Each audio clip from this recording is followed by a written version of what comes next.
Bien, hermanos, para aquellos que no me conocen, mi nombre es Sergio Castrillón. Yo soy profesor adjunto del Seminario de Expositores Colombia, aquí en Bogotá. Tengo el privilegio de servir con varios de mis hermanos que al mismo tiempo son líderes y pastores de congregaciones a las que el Señor les ha dado la gracia de tener, como decía nuestro hermano Santiago ayer, la gracia y el amor de tener una predicación sana. Yo les pido el favor a ustedes que tengan en cuenta lo siguiente. Nosotros somos ministros de la Biblia, ¿no es cierto? ¿Y cuántos libros tiene la Biblia? 66. Hay un chiste que yo siempre cuento, que yo siempre he dicho que es un chiste malo y aún se ríen, por misericordia de Dios, que si usted quiere tener el número de teléfono de Dios, es el 266-3927. ¿Sí? Porque son 2 testamentos, son 66 libros, 39 en el Antiguo Testamento y 27 en el Nuevo. Y solemos decir esto y decimos, claro, estamos claros cuáles son los libros de la Escritura, pero aún así pareciera ser que solo conocemos algunos, ¿no es cierto? Y muchas veces aquellos que tenemos estos planes de lectura anuales, empezamos con Génesis y conocemos la creación, vemos toda esta situación del diluvio, los patriarcas, vemos el Éxodo, nos acordamos del príncipe de Egipto y llegamos a Levítico y se apagó. Porque ¿cómo empieza Levítico, no? Es decir, cuando te acerques a presentar una ofrenda, uy, ofrendas, eso es el Antiguo Testamento, eso es la ley. Uy, no, qué pereza. Ahí cuando llegamos a las historias, desde Josué hasta Esther, uno dice, bueno, es emocionante la parte de la historia. Leemos a Job y solamente de Job conocemos los primeros 3 capítulos y el último. Seamos honestos. ¿No es cierto? Cuando hablamos de los amigos de Job y pensamos en todos los diálogos profundos que hay allí entre los capítulos 4 al 41, en el que incluso Dios interviene, como que no estamos muy conscientes de eso, ¿no? Conocemos un par de salmos, uno que otro proverbio, llegamos a Eclesiastés y decimos, uy, qué librazo ese de Eclesiastés. Pero cuando lo estudiamos decimos, ¿y Salomón qué quiso decir acá? Cantar de los cantares. ¿Quién se atrevería a predicar Cantar de los Cantares, hacer una serie de Cantar de los Cantares? Tremendo, ¿no es cierto? Llegamos a los profetas, Isaías, el profeta evangélico, ¿no es cierto? Pero solo conocemos Isaías 53. Pasamos por Jeremías, ¿no es cierto? El profeta llorón. Sí, pero a ver usted si es un profeta que Dios le dice que no se puede casar y no puede comprar nada, ninguna tierra en Canaán porque Dios va a pasar a destruirla con los babilonios. A ver si usted tampoco va a llorar. Vemos el libro de Lamentaciones, nos acordamos de Lamentaciones 3:23 porque nuevas son cada día sus misericordias, pero nos olvidamos del resto del libro, ¿no es cierto? Ezequiel, ayer hablábamos acerca de Ezequiel. ¿Quién predicaría Ezequiel 1? Con lo interesante de la forma en que Ezequiel se expresa acerca de este libro, ¿no es cierto? O Ezequiel 16, un texto súper fuerte con un lenguaje muy explícito acerca de Judá. Bien, llegamos al libro de Daniel, que ustedes lo ven allí ilustrado. Dicho sea de paso, Daniel es el libro favorito de su servidor en toda la escritura junto con el libro de Gálatas, ¿de acuerdo? Y pasamos por los profetas, por los 2 y decimos los profetas menores, ¿sí? ¿Cuántos se saben los profetas? Los 12 profetas de memoria, en orden. Bueno, ¿se dan cuenta por qué necesitamos predicar el Antiguo Testamento? Porque todas las cosas que les acabo de decir, o al menos la mayoría, nosotros nos vemos identificados con ellas. ¿Por qué? Porque claro, decimos, somos profetas y somos predicadores del Nuevo Testamento, del Nuevo Pacto, y como que nos concentramos tanto en el Nuevo Testamento y olvidamos 2/3 de la Biblia, hermanos. Ahora, el objetivo de hoy es que ustedes y yo podamos embarcarnos en la belleza que es ver todo cómo lo que Dios dice en el Antiguo Testamento tiene su cumplimiento en el Nuevo Testamento y por tanto deberíamos conocer como ningún otro el Antiguo Testamento. Ustedes en este momento están recibiendo un material que es una presentación que había preparado para esta ocasión, pero pues por cuestiones de logística no lo vamos a hacer así. Pero quiero que me sigan en cada una de estas diapositivas que ustedes tienen en su material. En la diapositiva número 2 tengo una reflexión del ya fallecido Pablo Hoff, cuyos libros les recomiendo, ¿de acuerdo? Ustedes de hecho al final de su material tienen una bibliografía en español para estudiar el Antiguo Testamento, entre los cuales están los libros de este hombre. Y él dice lo siguiente: los que enseñan y predican la fe cristiana Deben conocer mejor la Biblia que cualquier otro libro, pues es tanto una fuente de vida espiritual como la herramienta más importante para edificar a la iglesia de Cristo. Y entonces solemos decir, el chiste malo, como les decía, el número de teléfono de Dios. Oh sí, los 66 libros. Pero ¿cuán familiarizados estamos con estos 39 primeros? Espero que mucho, pero por desgracia, hoy día en la iglesia cristiana no estamos muy familiarizados con estos textos. Ahora, si ustedes miran allí en la diapositiva número 3, hay 4 razones por las cuales deberíamos estudiar el Antiguo Testamento. Y el pastor Josías Grauman detalla cada una de estas, siendo la primera porque es la palabra de Dios. ¿Qué dice Pablo a Timoteo en 2 Timoteo 3:16? Toda escritura es ¿qué? Inspirada. Y recuerde que esa palabra inspirada no significa como que, uy, sí, estos tuvieron un éxtasis creativo y escribieron lo que escribieron. No. Es una palabra que Dios ha soplado sobre los autores bíblicos para que plasmaran allí las palabras mismas de Dios. Segunda de Pedro 1:21 que nos dice que los autores bíblicos fueron llevados, ¿no es cierto? Cuando se habla de la palabra inspirados, allí en este texto se dice que fueron llevados como la vela de un barco es llevada por el viento. Entonces lo que nosotros vemos acá es que el texto bíblico del Antiguo Testamento es la palabra de Dios. Y eso ya debería ser razón suficiente. Pero si ustedes miran, también ese texto nos salva y nos da esperanza. Segunda Timoteo 3:15, ¿qué le dice Pablo a Timoteo? Que desde pequeño ha sido instruido en las Sagradas Escrituras, las cuales ¿qué? Te pueden dar la salvación a ti y a los que te escuchan. Una tercera razón, porque nos santifica y nos prepara para hacer su obra. Cuando leemos, por ejemplo, lo que sucede en el desierto con la nación de Israel, solemos decir, uy, si estos hebreos eran terribles. Pero nótese lo que Pablo dice en 1 Corintios 10:11, estas cosas se escribieron como ejemplo a ustedes los que han alcanzado el final de los tiempos. Ahora, también Pablo dice a Timoteo, la escritura es inspirada, pero también es ¿qué? Es útil. Es útil para que el hombre de Dios esté enteramente preparado para toda buena obra. Y pensemos que en el tiempo en el que Pablo escribe a Timoteo, más o menos en el año 65 o 67 después de Cristo, no se había terminado el Nuevo Testamento. Entonces, ¿a qué escritura estaba haciendo referencia? Al Antiguo Testamento, a los profetas, a Moisés. ¿No es cierto? Una última razón se nos dice allí porque nos revela a Dios, quien y cuya ley no cambian. ¿Cuántos de ustedes, les voy a dar un tip, ¿listo? ¿Cuántos de ustedes aspiran a ser pastores? Levanten la mano.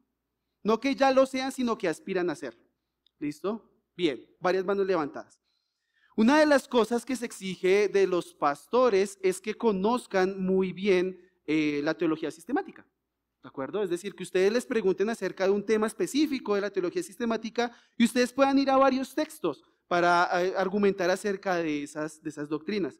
Una de las más importantes es la de los atributos de Dios.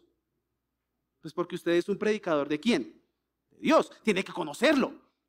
Ahora, si usted mira el libro de Salmos, 150 himnos de la nación de Israel, usted se va a dar un banquete para conocer los atributos de Dios. Cualquier atributo de Dios que usted se le venga a la cabeza está escrito en los Salmos. Es decir, que si usted domina ese libro, va a dominar el tema de los atributos de Dios. Nos permite conocer a Dios. Y como les decía, si quieren tener otra razón, además de estas 4 que les acabo de enumerar, que el pastor Josías nos da, pues ya se los dije, es 2/3 de la Biblia. El libro más largo de la Escritura se encuentra en el Antiguo Testamento, que es Jeremías, muy bien. No es Jeremías, en serio. En cantidad de palabras, el libro más largo de la Escritura es Jeremías. Le sigue Salmos y después viene Génesis, Isaías, etcétera, etcétera. Entonces, para que usted vea que, insisto, el libro más largo se encuentra en el Antiguo Testamento. Entonces tenemos toda una cantidad de cosas que debemos estudiar. Ahora, si usted mira allí la diapositiva número 4, quiero utilizar esta forma un poco más didáctica a la hora de explicar cómo se debe interpretar el texto. Es decir, Ya le he dado el por qué debemos predicar el Antiguo Testamento, por qué debemos enseñarlo, por qué debemos mostrarlo a nuestras congregaciones. Ahora quiero darle un método de estudio. Este método de estudio está parcialmente inspirado en un libro que por desgracia no lo han traducido, pero bueno, hoy día eso ya no es tan problemático, ¿no? Con todas las herramientas que hay. Es un libro que se llama Old Testament Exegesis de Douglas Stuart. ¿Listo? Hay algunos aditamentos míos que he querido poner allí también, pero si usted se da cuenta, es como un edificio que tiene un fundamento, ¿de acuerdo? Tiene 3 columnas y tiene un techo. El fundamento, evidentemente, es el texto bíblico. Una primera columna es la gramática de ese texto. Una segunda columna es el género del texto. Una tercera columna es el contexto del texto y el techo es la aplicación.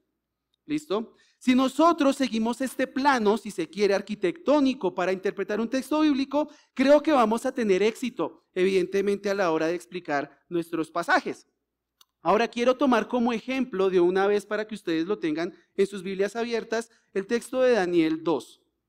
¿De acuerdo? Daniel capítulo 2. No solamente porque es mi libro favorito del Antiguo Testamento, sino porque allí hay varias cosas que vamos a ir viendo, que vamos a ir explicando a partir de cada una de estas cosas que les he mencionado, de este plano, por decirlo de alguna manera, para la interpretación del Antiguo Testamento. Y en primer lugar, entonces, tenemos el texto bíblico. Aquí estoy haciendo como una obviedad porque es evidente que el predicador cristiano tiene que orar para pedirle al Señor dirección de qué es lo que debe enseñar a su congregación, ¿no es cierto? Creo que esta parte nos queda clara a todos y por eso estoy obviando esta parte. Estamos hablando más del aspecto técnico de cuando nos acercamos a la Escritura para interpretarla y predicarla. Y como les digo, lo primero es el texto bíblico. Ahora, el Antiguo Testamento tiene una particularidad.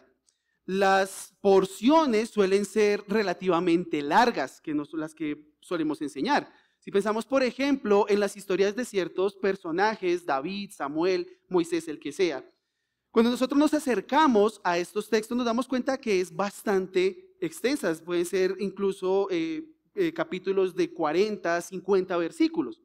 Entonces nosotros lo primero que tenemos que hacer es delimitar nuestro texto, ¿de acuerdo? Delimitar nuestro texto. Esto no sucede tanto en el Nuevo Testamento, ¿por qué? Porque los evangelios suelen tener historias más cortas, es más episódico. El evangelio de Juan puede ser una excepción a esto, ¿de acuerdo? Pero el resto ustedes lo ven. Las epístolas de igual manera suelen ser párrafos mucho más pequeños.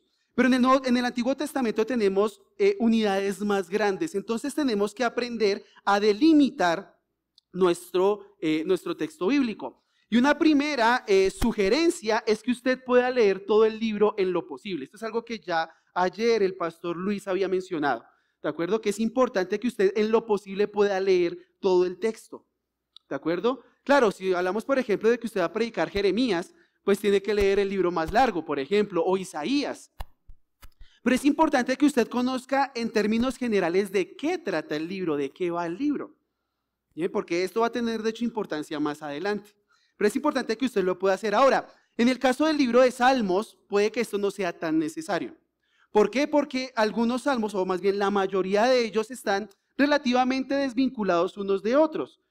Ustedes de pronto han visto que del Salmo 120 al 134 hay una unidad, por ejemplo, ¿no es cierto?, donde dice que son los salmos de ascensión.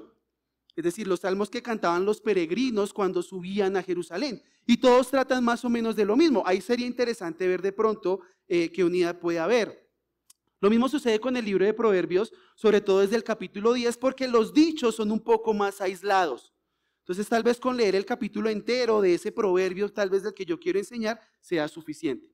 Pero en la mayoría de los casos es indispensable leer todo el libro. ¿Para qué? Para tener un panorama general de lo que el autor está hablando. ¿De acuerdo? Porque esto nos lleva a un segundo punto y es ubicar el flujo general del pensamiento. Ahora les hablo desde la experiencia. En este momento tengo la oportunidad de estar enseñando Eclesiastés, ¿de acuerdo? Y por eso hacía la mención hace un momento porque, claro, uno suele hablar mucho de Eclesiastés, pero son como cositas, ¿no? Él ha puesto la eternidad en el corazón de los hombres. Una aclaración, ahí no está hablando de la eternidad, pero bueno. Este tipo de cosas hay que verlas. ¿Por qué, por ejemplo, Salomón habla de que todo es vanidad? ¿No se han puesto a pensar en eso? Porque incluso cosas relativamente buenas como el trabajo, la sabiduría, llegan a ser vanidad. Porque no solamente las cosas malas, no solamente el malo es vanidad, sino también ciertas cosas que uno consideraría virtudes. Bueno, si yo no tengo un flujo general del pensamiento de ese autor, nunca lo voy a entender. Por eso necesito entender cómo el autor está organizando su escrito. Un tercer aspecto importante dentro de esa delimitación del pasaje es tratar de bosquejar el libro. Ahora, bosquejar el libro es algo similar a lo que hacen nuestras versiones impresas de la Biblia, donde usted ve arriba los títulos que colocan los editores de la traducción. Entonces, por ejemplo, yo aquí tengo la Reina Valera, la Biblia de las Américas, perdón, y en el capítulo 2 de Daniel dice el sueño del rey. ¿De acuerdo? Entonces va poniendo estos títulos a cada una de las secciones del libro. Ahora, si usted de pronto no tiene tiempo, recuerde lo que decía ayer el pastor Luis, muchas Biblias, por ejemplo, de estudio, la Biblia de estudio MacArthur lo hace, tiene un bosquejo del libro al principio de la introducción, en la introducción del libro. Eso le puede ayudar a usted a ubicar ese pasaje que usted quiere enseñar dentro del flujo general. Y por último, lo que tiene que hacer usted para elegir ese pasaje que usted va a interpretar, al cual se va a dedicar para predicarlo, es delimitar lo que se conoce como la unidad del pensamiento. Delimitar la unidad del pensamiento. ¿A qué se refiere esto? Se refiere a una porción que podríamos decirlo está autocontenida. Es decir, que cuando yo la leo toda, no le queda faltando nada ni le queda sobrando nada. ¿De acuerdo? Por ejemplo, una narración. Si pensamos en cualquier historia, qué sé yo, hay tantas que ya ni se me ocurre una, ¿sí ven? Ustedes me desconcentraron. Daniel 2. Recuerdan que teníamos Daniel 2 ahí, ¿no es cierto? Vamos a tomarlo de ejemplo. Vamos a Daniel 2 por un momento. Fíjese cómo empieza el versículo 1. Dice, en el año segundo del reinado de Nabucodonosor, y así empieza el capítulo número 2. Entonces, cuando yo conozco cómo Daniel organiza su información, yo me doy cuenta que cuando se da una fecha, se inicia una unidad de pensamiento. Entonces estoy bien en decir, bueno, entonces si yo inicio en el versículo 1 del capítulo 2, estamos bien. Ahí es donde debo iniciar. Si nosotros pasamos y vemos allí lo que sucede al final del capítulo 2, ¿no es cierto? Vemos allí entonces, dice el versículo 49, por solicitud de Daniel, el rey puso sobre la administración de la provincia de Babilonia a Sadrach, Mesach y Abednego, mientras que Daniel quedó en la corte del rey. Dicho sea de paso, ayer alguien me hizo una pregunta, ¿por qué Daniel no estaba presente en el Daniel 3? Bueno, porque Daniel hacía parte de la corte del rey, no hacía parte de los gobernadores de las provincias. ¿Listo? Capítulo 3, versículo 1. El rey Nabucodonosor hizo una estatua de oro. Fíjese el cambio que hay. ¿No es cierto? Hay un cambio. Entonces yo podría decir, bueno, el capítulo 2 es una unidad de pensamiento, porque me reúne toda esa narración, no me sobra nada, ni me falta nada. Si yo predicara desde el versículo 21, por ejemplo, del capítulo 1, donde dice, Daniel estuvo allí hasta el año primero del rey Ciro, ¿por qué Daniel resultó ahí? ¿Quién es Daniel? Empezando por ahí. ¿Y por qué resultó hasta? ¿Dónde está el desde? ¿Se dan cuenta que hace falta algo allí? Y que cuando yo lo pongo con el resto del capítulo 2, me doy cuenta de que sobra en lo que dice el capítulo 2. Entonces, como les digo, 4 cosas importantes. Primero, en lo posible leer todo el libro para entender la idea general. ¿Listo? A partir de esa idea general ya traes un flujo de pensamiento general, que es esa macroestructura, si se quiere, de pensamiento del autor bíblico. Luego procuro bosquejar el texto, ¿de acuerdo? De manera general el libro. Y por último, delimito. Esta parte es fundamental, hermanos, porque muchas veces sucede que delimitamos más que todo por gusto que por lo que dice el texto. Les voy a colocar un ejemplo que me sucedió a mí, ¿de acuerdo? Cuando tuve la oportunidad de enseñar Filipenses, yo hice el primer sermón, fue de los primeros 2 versículos, que es el saludo. Luego yo tenía que haber hecho desde el versículo 3 hasta más o menos el 9 o 10, que es la siguiente unidad de pensamiento, pero yo lo hice hasta el versículo 5. Y cuando usted lee el versículo 5 y el versículo 6 van de la mano. Entonces yo rompí el texto de una manera artificial y claro, cuando ya después me di cuenta yo dije, sí, me equivoqué. Entonces es necesario que nosotros veamos que esa porción que vamos a enseñar no le sobra nada, no le falta nada. Ahora, yo entiendo, y esta parte, lo que ustedes pueden ver allí en la diapositiva número 7, es una cuestión yo creo que es una desgracia que hemos venido llevando en muchas iglesias en Latinoamérica, especialmente en Colombia, es que los predicadores se han vuelto negligentes a la hora de utilizar los idiomas originales. El hebreo y el arameo en el caso del Antiguo Testamento y el griego en el caso del Nuevo Testamento. Por eso yo los invito a que si usted no cuenta con el dominio de estos idiomas, procure de alguna manera hacerlo. Nosotros en el Seminario de Expositores tenemos previsto para más adelante abrir los cursos de idiomas bíblicos y exégesis de los idiomas. ¿De acuerdo? Pero mientras tanto, en vista de esa, digámoslo así, debilidad, usted tiene que confiar en las versiones de la Biblia. Y por eso, cuando usted escoja su texto, que usted ya lo tenga, y digamos que usted va a predicar Daniel 2, ¿no es cierto? Entonces usted va a tener que ver las diferentes versiones. Es decir, que usted se familiarice con su texto de tal manera que usted pueda entender qué es lo que está leyendo. Que usted se haga uno con el texto que está leyendo. Pero ¿qué pasa? Uno dice, bueno, las diferentes versiones son simplemente formas distintas de decir las cosas. Pero yo quiero que me acompañe desde el versículo 4, que es muy particular porque aquí sucede en el idioma original un cambio, viene en hebreo y cambia a arameo. Versículo 4 de Daniel 2, y hablaron los caldeos al rey en arameo, oh rey, vive para siempre, cuenta el sueño a tus siervos y nosotros te declararemos la interpretación. Versículo 5. El rey respondió y dijo a los caldeos, mis órdenes son firmes, mis órdenes son firmes. Pero si usted está leyendo la Reina Valera 1960, dice otra cosa. El asunto se me olvidó. Hola, ¿y ahí qué hacemos? Porque no son dos cosas que se puedan decir, o una cosa que se pueda decir de dos maneras distintas. Son dos cosas completamente diferentes. ¿A quién le hago caso? ¿De acuerdo? Entonces noten, y esto es una invitación que yo les hago a ustedes, hermanos, que empiecen a prepararse mentalmente para sacrificar su tiempo, su energía en aprender los idiomas originales. Porque es cuando vamos al arameo de Daniel 2.5 que nos damos cuenta de que la Biblia de las Américas es la que tiene la traducción más precisa. Es decir, lo que quiso decir Nabucodonosor es, mis órdenes son firmes.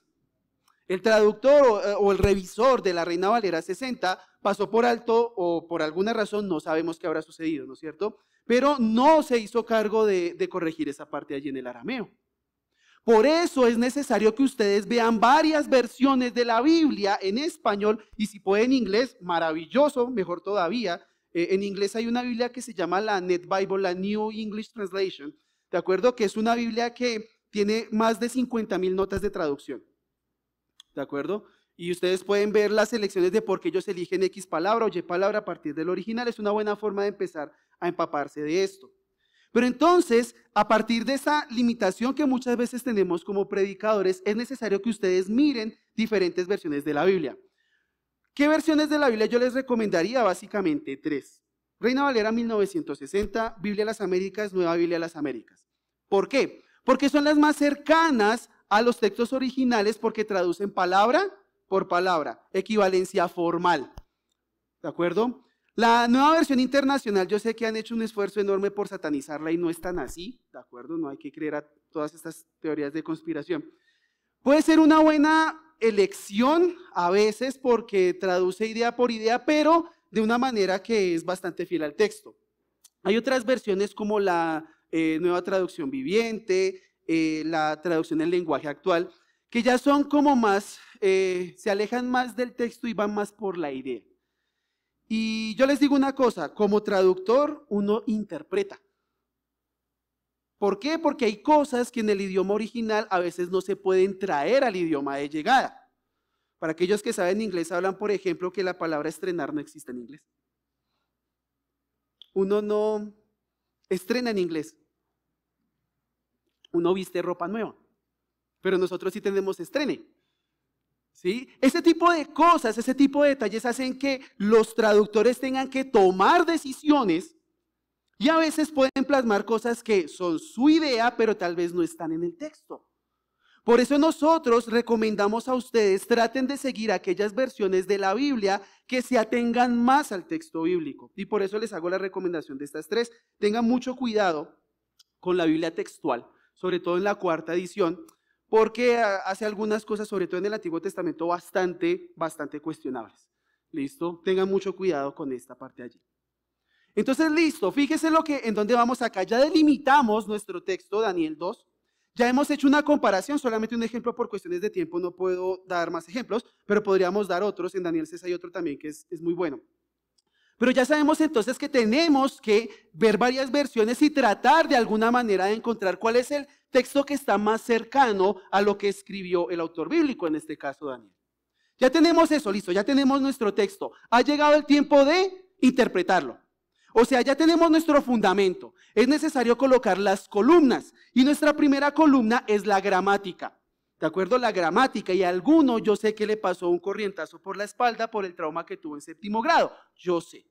¿De acuerdo? Pero mire lo que dice Douglas Stewart, aquel que plantea un poco este modelo que estamos utilizando hoy. Él dice, un entendimiento correcto de la gramática es esencial para una interpretación adecuada del pasaje. Un entendimiento correcto de la gramática es esencial para una interpretación adecuada del pasaje. Me faltó una de ahí, les ofrezco disculpas. Eso quiere decir que el predicador debe ser un hombre que maneje bien la gramática. Una persona, un hombre que se suba a un púlpito no puede decir que es un predicador si no sabe los conceptos de la gramática. ¿Sabe por qué? Porque la escritura está escrita y por tanto se rige en un idioma que está en el español, en nuestras traducciones, por ciertas normas gramaticales. Y si desconoce esas normas gramaticales, lo que va a subir a hacer es una burrada. Ustedes conocen el chiste. Primera a los Tesalonicenses 5:17. Orad sin cesar. Pero no faltó el pastor que dijo orad sin cesar y a César lo dejaron orando solo. ¿No es cierto? Claro, es una caricatura porque es una tilde. Y uno dice, pues a ver, obviamente César tiene tilde. Pero esta caricatura nos ilustra que muchas veces leemos de pasada nuestro texto, no tenemos en cuenta los conceptos gramaticales y podemos hacer una pésima interpretación de los textos. Y le voy a dar un ejemplo, no del Antiguo Testamento, sino del Nuevo Testamento. Hechos 8. Hechos 8, ¿recuerdan lo que sucede? El Evangelio llega a los samaritanos. Tenemos a este hombre, un mago llamado Simón, que cuando ve como Pedro y Juan al imponer las manos viene sobre los discípulos nuevos el Espíritu Santo, él dice, dadme también este poder para que cuando yo imponga las manos, el Espíritu Santo caiga sobre ellos. ¿Qué es lo que le dice Pedro? Que tu plata perezca contigo. Fíjese que en el español parece una orden, pero Simón no se murió. ¿Sabe qué dice Cash Luna? ¿Por qué se ríe? A ver, no lo estoy citando para probarlo. Estamos, ¿sí? Cash Luna dice, como Simón no se murió, Pedro se había equivocado. Usted puede comprar la unción del Espíritu Santo con dinero. Cuando usted va al griego y se da cuenta que lo que dice Pedro lo dice en un modo que se llama el modo optativo, que por lo general ilustra un deseo, no una orden, entonces usted se da cuenta de lo que Pedro dijo fue, ojalá tu plata perezca contigo. Porque has puesto la mirada en las cosas de los hombres y no de Dios, etcétera, etcétera. Entonces, dése cuenta que cuando conocemos los conceptos gramaticales podemos dar una interpretación que no va a hacer que la gente haga herejías, sino que por el contrario obedezca a la voz de Dios.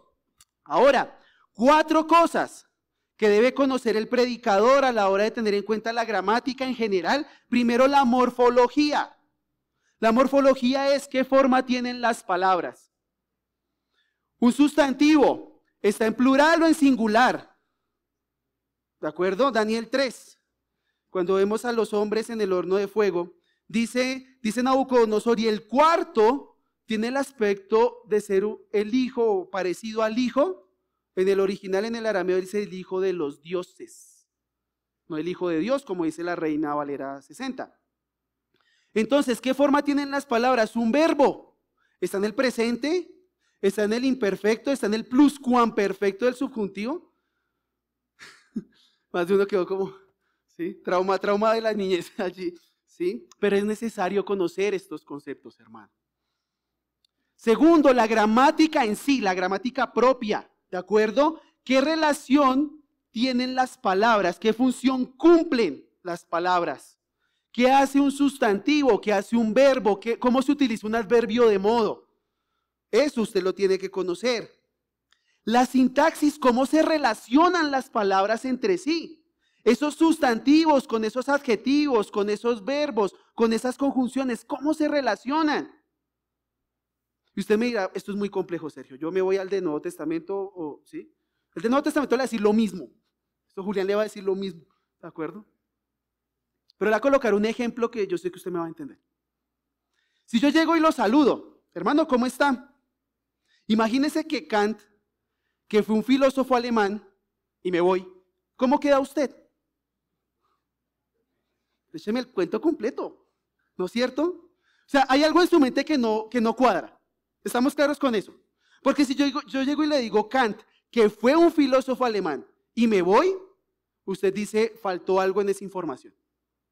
Pero si yo llego y le digo, oiga hermano, ¿cómo le va? Imagínese que Kant, que fue un filósofo alemán, aparece en el primer capítulo de la novela de Bulgakov, El maestro y Margarita, y me voy. Usted me dice, ¿este man de qué me está hablando? Pero, la información está completa. Usted dice, oiga, ¿qué es eso del maestro y Margarita? Es una excelente novela de Bulgakov, se las recomiendo. ¿Listo? Nótese que usted entendió que a pesar de que no sabe tal vez que es una oración subordinada, cuando yo se la dije solita y me fui, usted quedó incompleto. Pero cuando yo le di la oración subordinada y la oración dominante, usted quedó con la información completa y dijo, ah, bueno, entendí la idea completa. Eso es sintaxis. Entonces, dése cuenta usted como que a pesar de que no conozca los conceptos, su mente ya los reconoce. Ahora hay que ponerles nombre.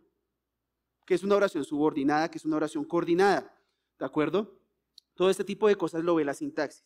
Y por último, el discurso. ¿De acuerdo? Cómo todos los significados derivan en ese flujo de pensamiento. ¿Cuál es esa idea que abarca todo ese texto que yo voy a exponer? ¿Listo? Gramática. Ahora llegamos a nuestra segunda columna. Recuerde, ya establecimos nuestro fundamento, que es el texto bíblico, una primera columna que es la gramática, una segunda columna es el género, ¿de acuerdo? El género bíblico. Cuando hablamos de géneros en el Antiguo Testamento, o de géneros literarios, por decirlo de alguna manera, es indispensable, hermanos, que nosotros conozcamos y estemos familiarizados con los géneros bíblicos. Yo sé que ya no se utilizan los periódicos. ¿O quién todavía tiene una suscripción a que le llegue el periódico en la casa? Lo cual creo que sería, la verdad, un dinero mal gastado. O sea, ahí son, qué sé yo, 2.000 de pan que uno se puede comprar, ¿sí? En lugar de esa suscripción. Pero si usted ve, por ejemplo, un periódico incluso digital y ve X periódico, no va a hacerle publicidad a ninguno, pero usted ve un periódico, entonces usted ve noticias. ¿Qué espera usted leer en las noticias? La descripción de un hecho que sucedió. Pero si usted llega a la sección de caricaturas, ¿espera leer la descripción de un hecho que sucedió? Puede que sí, pero ¿a través de qué? Del sarcasmo, ¿no es cierto? De la ironía. Entonces usted como que ya espera que la forma de expresar esa información cambie según el tipo de texto que lee. ¿Estamos claros en eso?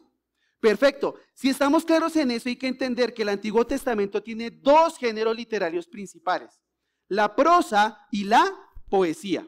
La prosa y la poesía. En el caso de nuestro texto de Daniel 2, lo que tenemos es prosa. Y ya se van a dar cuenta por qué. Porque la prosa tiene unas características que podemos ver en nuestras traducciones al español.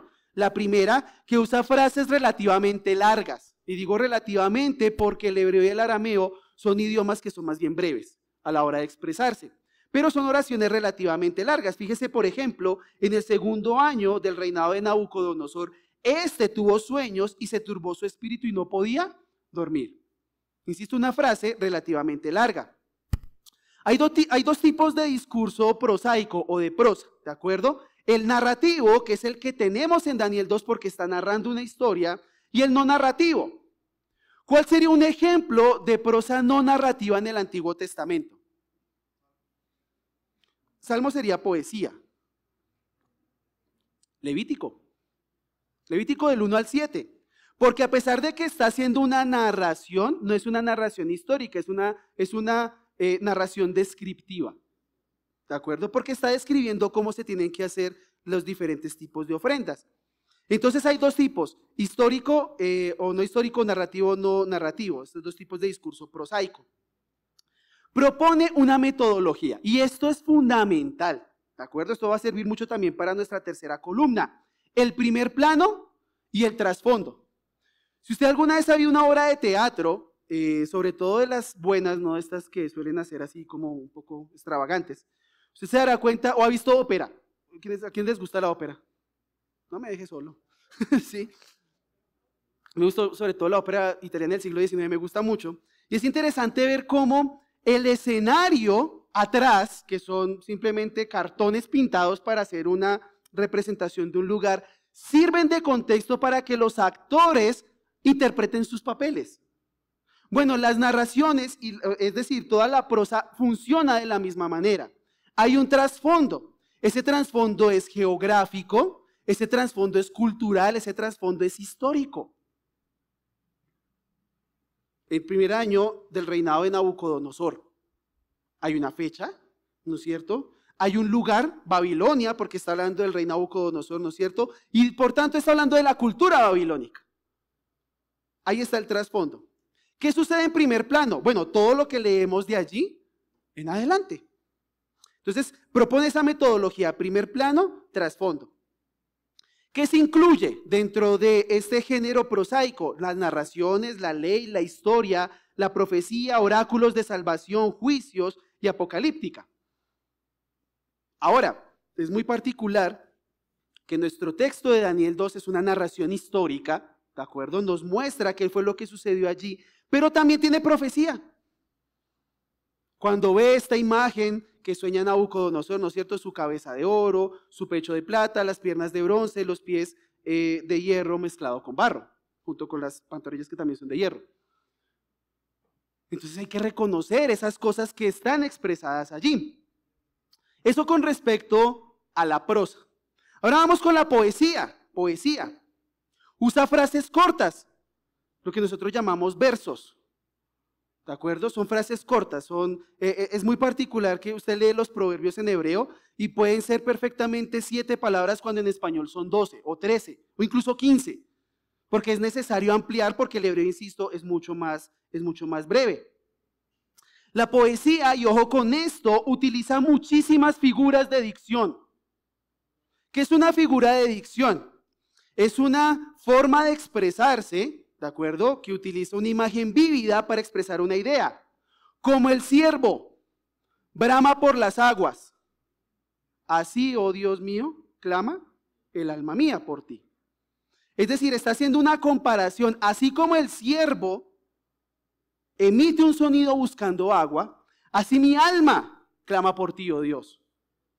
¿Se dan cuenta? Figuras de dicción que hay muchísimas, no puedo centrarme en todas las que hay un montón, ¿de acuerdo? Pero es importante conocerlas. Ahora, la poesía hebrea, y esto es fundamental, no se basa en el ritmo. ¿Cuánto les gusta la poesía en español? Bien, no me dejan, solo estás. Bien, listo. Ustedes saben que la poesía en el español se basa más en el ritmo, ¿no es cierto? Es decir, que tiene como esa cadencia, esa musicalidad que lo va llevando a uno a través de toda la poesía. En el hebreo no se maneja así. En el hebreo se utiliza el paralelismo. Dos ideas que se comparan. Dios conoce el camino de los justos, pero el camino de los impíos perecerá. ¿Cuál es el tema en común de esas dos afirmaciones? Camino. Dios conoce el camino de los justos, pero el camino de los impíos perecerá. Hay un paralelismo, ¿de acuerdo? Hay un paralelismo. Eso es Salmo 1:6, ¿no es cierto? Sino que en la ley de Dios medita de día y de noche y en su ley se deleita. Salmo 1:2. Hay otro paralelismo. ¿Cuál es el tema en común en ambas afirmaciones? La ley. Que en su ley medita, pero también en su ley se deleita. Paralelismos. Eso es un paralelismo. ¿Dónde encontramos la poesía? Bueno, la encontramos en los salmos, en los textos de sabiduría, en profecías, oráculos de salvación, en juicios, en apocalíptica. ¿De acuerdo? Eso que les acabo de decir es lo que ustedes tienen allí en su diapositiva número 13, que yo sé que aparece un poquito chiquita, pero es básicamente lo que les acabo de decir. Cómo se distribuyen los géneros bíblicos a través del Antiguo Testamento. Entonces, tenemos el texto bíblico como fundamento, ya lo hemos delimitado, Daniel 2. Luego tenemos que hacer el estudio gramatical de todo el texto. Luego nos centramos en el género bíblico, ya sabemos que es una narración, pero que contiene profecía. ¿Listo? Ahora nos vamos con el contexto. Y ustedes saben el dicho, aunque muchas veces no lo aplicamos. Un texto sin un contexto genera un pretexto. ¿No es cierto? Conocemos el dicho, nos encanta, aunque insisto, muchas veces no lo utilizamos. ¿Listo? El diccionario de la Real Academia Española define el contexto como el entorno lingüístico del que depende, palabra fundamental, del que depende el sentido de una palabra, frase o fragmento determinados. Fíjense que es el contexto el que le da el significado real a las palabras. Piense por un momento en la palabra banco. ¿Qué se le viene a la cabeza? Una entidad financiera. ¿Y por qué no se le vino a la mente una silla? Un banco de trabajo. Un banco de células de trabajo, por ejemplo, en bioquímica. ¿Se dan cuenta que la palabra por sí sola puede tener muchos significados? Pero es el contexto el que le da el peso, el significado real a esa palabra, cómo se utiliza dentro de ese texto. Les voy a colocar un ejemplo. Usted tiene una sábana de cama. ¿Listo? Si usted toma un hilo de esa sábana y lo saca, lo logra sacar, ese hilo, así solo, ¿de qué le sirve? Pues ni siquiera para limpiarse los dientes porque se le va a reventar. No le sirve de nada. Pero ahora no solamente usted sacó el hilo que no le sirve para nada, sino que la sábana ahora usted la dañó porque le sacó el hilo y su esposa lo va a regañar. ¿Sí? Dese cuenta la importancia del contexto. Usted no puede tomar un pasaje bíblico y sacarlo como ese hilo porque no le va a servir para nada y al mismo tiempo va a arruinar el resto del tejido. Por lo tanto, es importante que usted tenga en cuenta el contexto. Ahora, estoy hablando en términos generales de contexto, pero en sí tenemos tres contextos. ¿De acuerdo? El contexto literario, el contexto histórico y el contexto cultural. ¿Listo? ¿A qué me refiero con contexto literario? Es lo que rodea al pasaje que estamos interpretando. Ahora, aquí obviamente depende del autor que ustedes lean, puede haber distintos contextos literarios, dependiendo de la cercanía o de la lejanía del texto. Pero aquí me quiero centrar sobre todo en lo que rodea de manera inmediata al texto. Daniel 2. Fíjese que allí nos dice, en el año segundo del rey Nabucodonosor. Bueno, ¿quién es ese Nabucodonosor? Si nosotros leemos el capítulo 1, vamos a tener una idea más clara de quién es ese Nabucodonosor. Pero no solamente eso, vamos a saber quién es Daniel. ¿De dónde sale ese hombre que después, más adelante, va a tener una importancia en esa narración? Entonces, nótese que si yo tengo en cuenta lo que hay antes y lo que hay después, eso me va a dar claridad en el texto que yo estoy interpretando.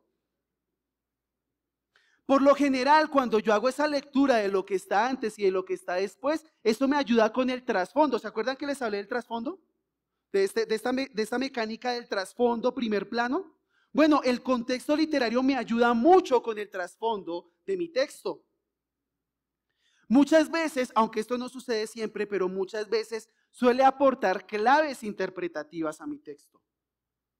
Bien, en nuestro caso, en el caso de Daniel 2 no es así, bien, pero en otros pasajes esto puede suceder. Es decir, que cuando yo leo el contexto, esto me da la clave de interpretar cierto pasaje que tal vez allí por sí solo no es tan claro. De ahí la importancia del flujo general. Fíjese cómo todo esto empieza a conectarse. Todas estas cosas que les he venido diciendo hasta el momento. Y obviamente el contexto literario hace parte del flujo general del pensamiento del autor. No está aislado. Sobre todo en los libros de sabiduría esto es algo muy importante. Porque solemos interpretarlos de manera muy episódica. Pareciera como si escribieran telégrafos los autores de la literatura de sabiduría. Y no es así, hay un flujo general en el pensamiento de ellos. Job es un caso como de esto. Piense, por ejemplo, en los amigos de Job. Yo siempre, cuando doy esta clase de Job, algunos hermanos acá que han tomado la clase de Antiguo Testamento lo saben, yo siempre he dicho que los amigos de Job pertenecían a iglesias de la iglesia de la prosperidad. Porque su teología es la teología de la retribución. Usted hace cosas buenas, le pasan cosas buenas. Usted hace cosas malas, le pasan cosas malas. ¿Sí? Y sobre todo Sofar es un hombre que le tiraba pero con toda. O sea, este hombre hablaba para morder a Job en esa teología de la retribución.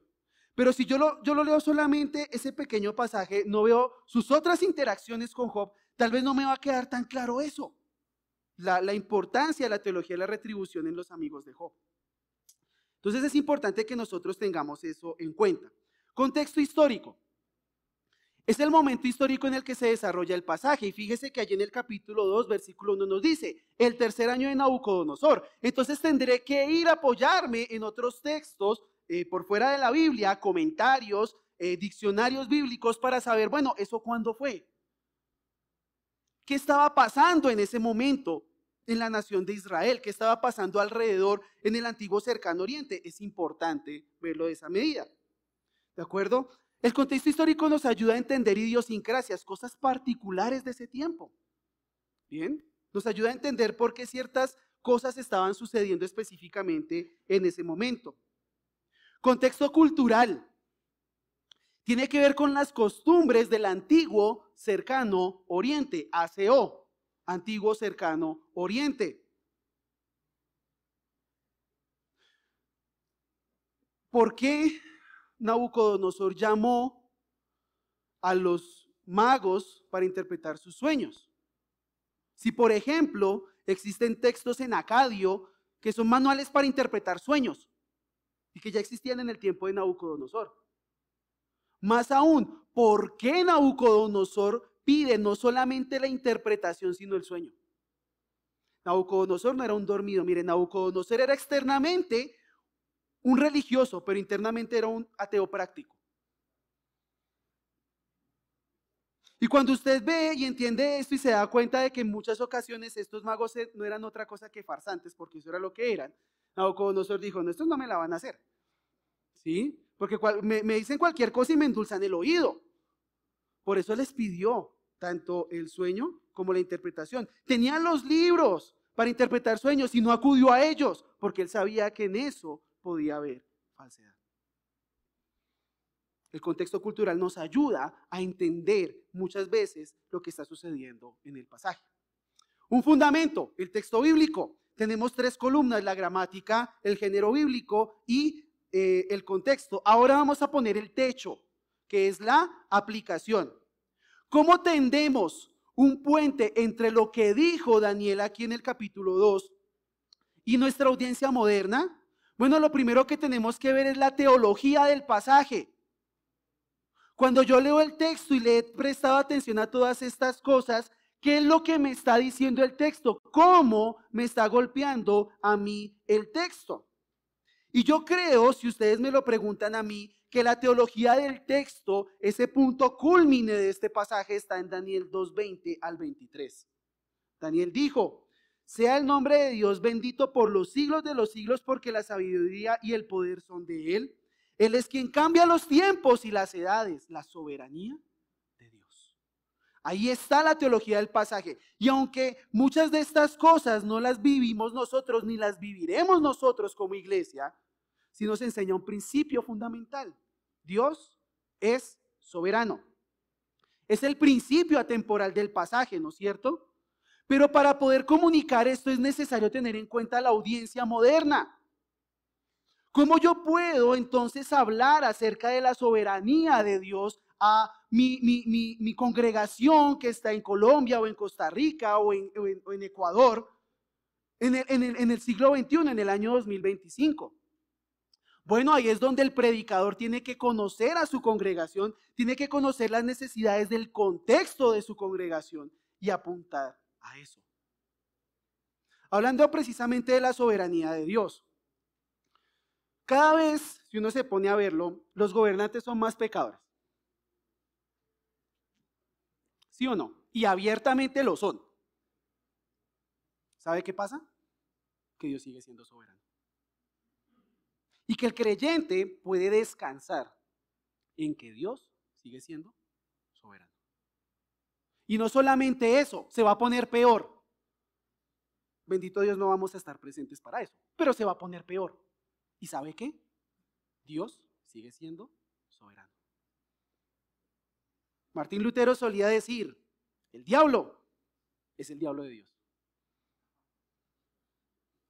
Y si usted se da cuenta en el libro del Apocalipsis, ¿quién es el que desata todo lo que sucede en el Apocalipsis? El Cordero, que es digno de toda adoración. El anticristo no surge porque él quiso surgir. El anticristo surge porque Cristo le da la autoridad para hacerlo.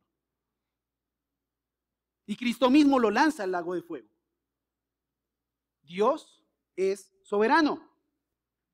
Pensemos entonces la teología del pasaje. ¿Qué me dice el pasaje acerca de Dios, su persona y carácter? ¿Qué me dice el pasaje acerca del hombre y su condición pecaminosa?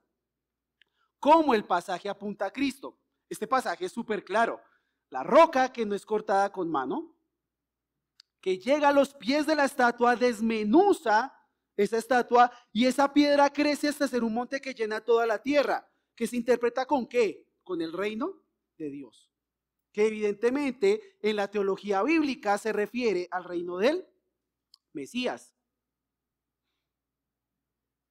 ¿Cuál es el fundamento de las afirmaciones que se hacen en términos de los principios atemporales? Muchas veces, cuando batallamos con los textos de la ley en Levítico, por ejemplo Levítico 11, que habla de los alimentos que los hebreos podían y no podían consumir, uno dice, ¿yo cómo predico Levítico 11? Claro, es que solamente se concentran en que no pueden comer cerdo y camarones y se les olvida el principio. No lo hagan porque yo soy santo, dice el Señor Dios. La santidad de Dios tiene que aplicarse al pueblo de Dios. ¿Cuál es ese principio atemporal? ¿De acuerdo?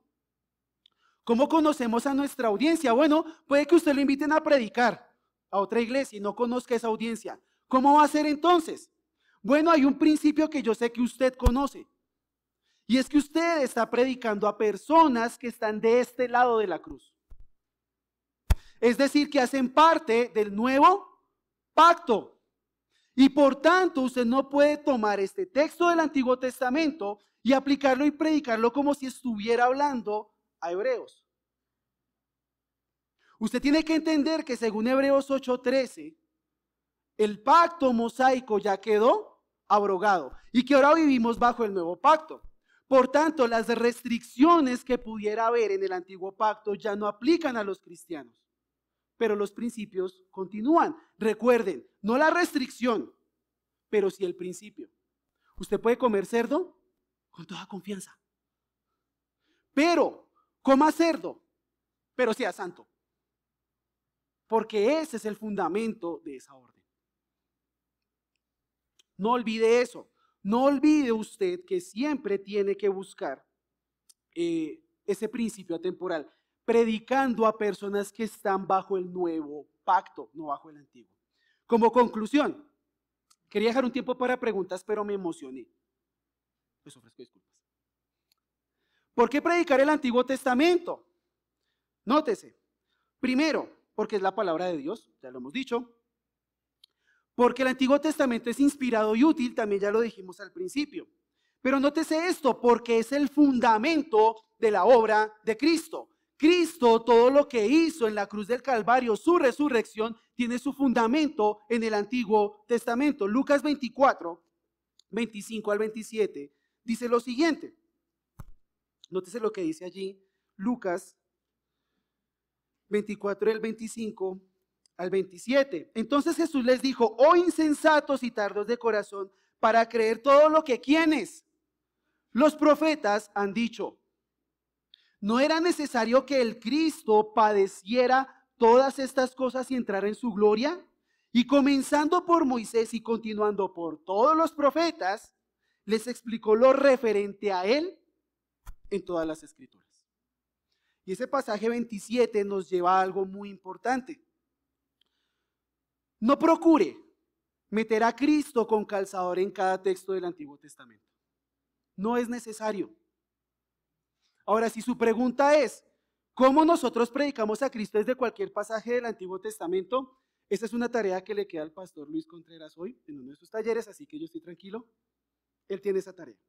Pero algo les digo, note que el Señor Jesucristo no dijo que Él en todas las escrituras les mostró a Él mismo, que es lo que dice, y comenzando por Moisés y continuando por todos los profetas, les explicó lo referente a Él. Es decir, donde Cristo estaba siendo citado explícitamente, allí apuntó. Ahora, ¿qué pasa donde Cristo no es citado de manera explícita? Bueno, hay formas de llegar a Cristo. Por analogía, por ejemplo, piense cuando Salomón habla de la sabiduría en Eclesiastés. ¿Quién es el principio de la sabiduría o qué es el principio de la sabiduría? ¿Y quién fue la persona que mejor expresó ese temor a Dios como principio de la sabiduría? Y no hay necesidad de meterlo con calzador. Podemos llegar a él de una manera que sea justa con el texto. Y por último, ¿por qué debemos predicar el Antiguo Testamento? Porque es el fundamento de la teología de los apóstoles. Usted es un predicador de la cruz, hermano.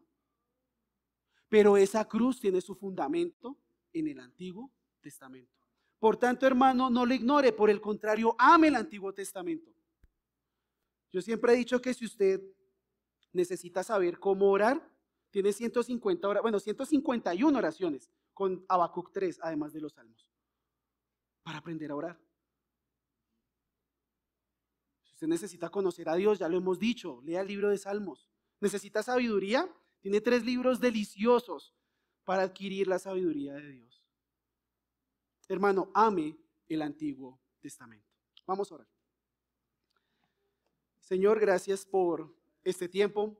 Es un tiempo corto, Dios, pero nos hemos gozado en reconocer que tu palabra es inspirada, Señor. No solamente es inspirada, no solamente proviene de ti, sino que es útil, Dios. Y es útil para nuestros ministerios, para nuestras propias vidas, Señor, pero también para nutrir a nuestras congregaciones, Señor. Yo te pido por estos hombres, Dios, para que los llenes de amor por tu palabra, para que esa escritura, Señor, esto que tú has inspirado, todas estas riquezas que hay en el Antiguo Testamento, ellos las posean, Señor, y las compartan con sus familias, con sus congregaciones, Señor. De tal manera que podamos cumplir aquello que el apóstol Pablo pone como ideal del predicador, de que nosotros podamos enseñar todo el consejo de Dios, Señor. Gracias por este tiempo, Señor, y te pido que en el resto de este día, Señor, tú nos sigas edificando y fortaleciendo en ti, y es en Cristo que oramos. Amén.